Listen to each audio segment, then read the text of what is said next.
السلام عليكم ورحمة الله وبركاته. بسم الله الرحمن الرحيم، والصلاة والسلام على أشرف المرسلين سيدنا محمد صلى الله عليه وسلم.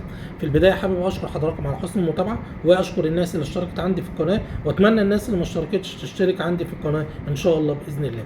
طيب، جمعة طيبة عليكم جميعا إن شاء الله، وربنا يجعله إن شاء الله بإذن الله يوم سعيد على جميعكم ان شاء الله، ويوم سعيد على الجماهير الاهلاويه وعلى النادي الاهلي. احنا عارفين ان النادي الاهلي النهارده عنده مباراه قويه جدا جدا، وعندنا نهائي كاس السوبر الافريقي. طيب، الاهلي النهارده الساعه 9 ان شاء الله باذن الله هيلعب في نهائي كاس السوبر الافريقي مع نادي اتحاد العاصمه.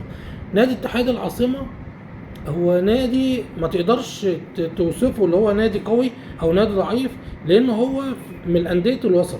بس للاسف المدرب بتاعهم بيلعب بطريقه اللي هي الطريقه الدفاعيه البحته، زي كابتن طارق العشري وكابتن عبد الحميد بسيوني، الناس اللي هي بتوقف الفرقه بتاعتها ورا كده خالص، بيلعب بطريقه دفاعيه بحته. طيب، نتمنى ان شاء الله باذن الله للاهلي النهارده التوفيق باذن الله ان شاء الله، ونتمنى له الفوز بالبطوله وحظ اول بطوله في الموسم الجديد ان شاء الله باذن الله. التشكيل المتوقع اللي مستر كولر ممكن يبدا بيه ان شاء الله باذن الله، يبدا النهارده بالشناوي حارس مرمى، ومحمد عبد المنعم، رامي ربيعه، محمد هاني في اليمين، وعلي معلول في الشمال. خط النص هيكون ديانج ومروان عطيه، والراجل لسه بيفاضل ما بين قفشه وما بين امام عاشور. انا اتمنى ان امام عاشور يبدا، لان انت عارف التكتلات الدفاعيه دي بتبقى عايزه حد رجله قويه بيشوط او رجله مظبوطه، وامام عاشور بيقدر ينفذ الحته دي وبيلعب كويس قوي تحت المهاجمين، بيقدر يساعدهم، بيقدر الباص بتاعه كويس، بيقدر رجله قويه ورجله مظبوطه على المرمى، بيقدر يسدد بطريقه كويسه. فاتمنى ان امام عاشور يبدا من بدايه المباراه، وقفشه يكون بديل، ويكون بديل قوي، وهيقدر برضو ينزل لو في اي مشكله في الفريق او اي مشكله في المباراه، هيقدر ينزل يغير الدنيا دي كلها، لان عارفين ان قفشه لعيب كبير ولاعيب من اللعيبه اللي انت تقدر تعتمد عليها.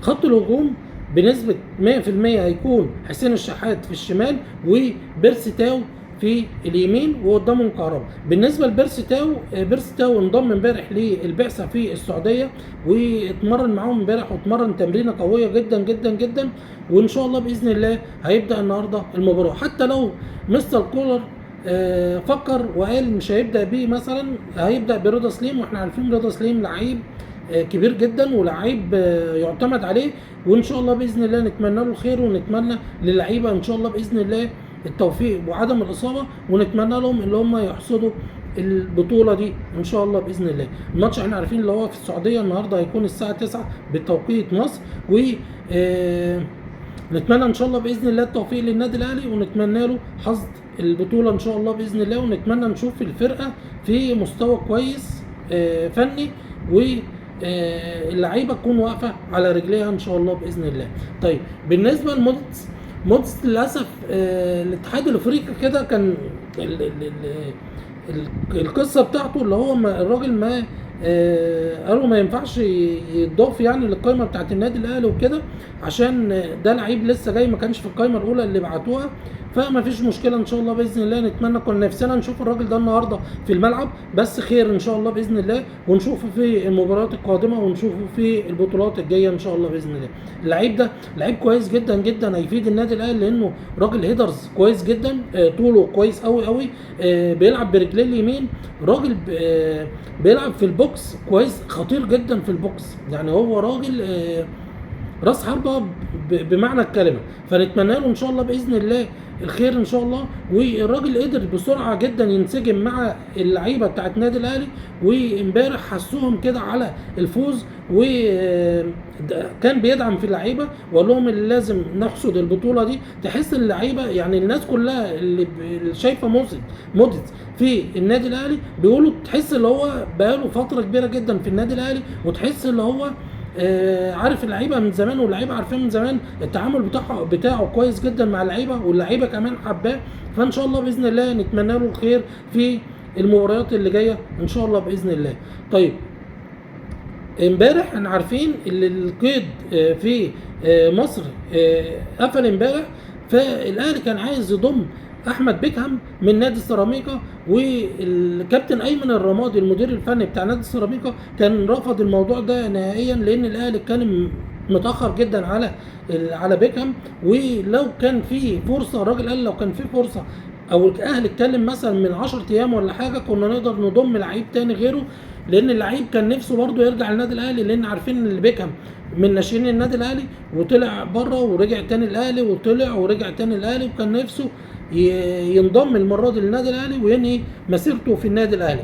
عارفين بيكهام لعيب كويس جدا، بيلعب باك رايت وبيلعب مساك، ولاعيب مفيد، بيقدر يلعب باليد برده لو في كورنر، في فاولات قدام بيقدر يلعب بدماغه كويس قوي، بيقدر يحط جوان كويسه قوي.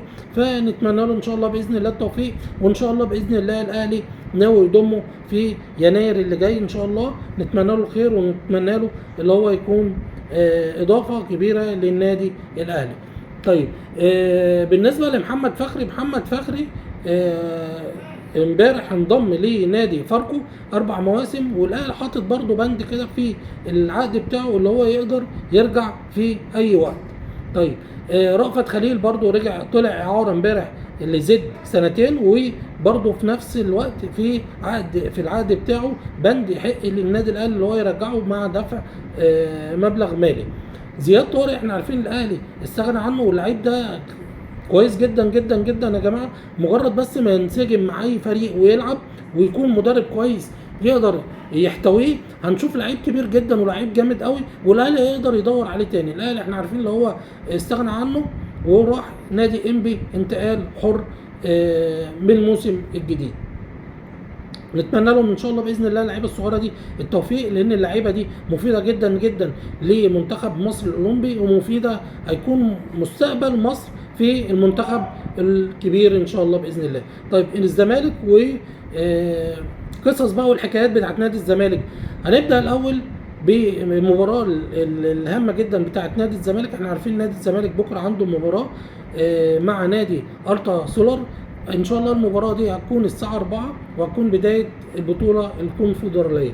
طيب احنا عارفين ان زيزو ما سافرش، كان زعلان شويه كده اللي هو ما خدش فلوس، وقال اللي هو مش هيقدر يلعب عشان حالته النفسيه مش كويسه، محتاج فلوس وكده، والكلام ده مش كويس. يعني لما يكون النادي بتاعك عنده مباراة مهمة وعنده او حتى مش مهمة لازم تنضم له، لازم تسافر، وبعد كده لما ترجع من السفر وبعد المباراة تقدر تتكلم مع الناس، اللجنة اللي ماسكة النادي. واحنا عارفين اللجنة شغالة بصراحة بطريقة كويسة جدا، وامبارح حتى اللجنة دي قدرت تصرف للعيبه بتاعت نادي الزمالك وهما فيهم زيزو جزء من المستحقات بتاعتهم. وكان جزيري زعلان برضو لان كانوا عرضوا عليه مبلغ مصري، هو الراجل عايز المبلغ بتاعه بالدولار، وقدر النادي الزمالك يوفر له امبارح برضو جزء من العقد بتاعه.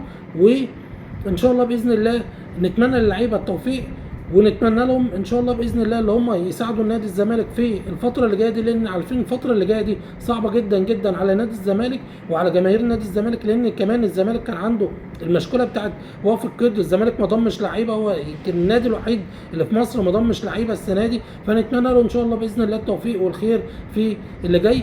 واحنا قلنا 100 مره ومليون الف مره الكوره في مصر من غير اهلي وزمالك ما تبقاش كوره. حتى الجماهير كلها لو شفت الجماهير كلها في مصر هتلاقيهم اهلاويه وزملكاويه، وفي جزء كبير طبعا بيشجع الاسماعيلي وجزء بيشجع الاتحاد والمصري، بس معظم الجماهير هتلاقيهم بيشجعوا اهلي وزمالك. طيب بالنسبه لفتوح، وفتوح عامل مشاكل في الزمالك، لا فتوح مصاب، والدكتور اكد الكلام ده، دكتور المنتخب اكد الكلام ده، ودكتور نادي الزمالك اكد الكلام ده، اللي فتوح مصاب وقدامه من 10 ل 15 يوم اللي هو يرجع. الراجل ما عندوش طبعا مشكله خالص اللي هو يجدد لنادي الزمالك، بس هو يتمنى مستني بس يشوف من مجلس الاداره الجديد عشان يقعدوا ويتفق معاهم، ويتمنى ان هم يقدروه زي ما المستشار مرتضى قدر زيزو وقدر كذا لعيب، فهو مستني يشوف العقد بتاعه كام. والله قدروا الناس يقدروه بمبلغ كويس هيستمر مع الزمالك، ما قدرش يحق له اللي هو يمضي مع اي فريق في يناير ان شاء الله باذن الله. في النهايه بشكر حضراتكم على حسن المتابعه، واتمنى فوز النادي الاهلي النهارده بالبطوله الافريقيه بكاس السوبر الافريقي، واتمنى التوفيق لنادي الزمالك بكره. وفي النهايه بشكركم وجمعه طيبه عليكم ان شاء الله، وشكرا والسلام عليكم ورحمه الله وبركاته.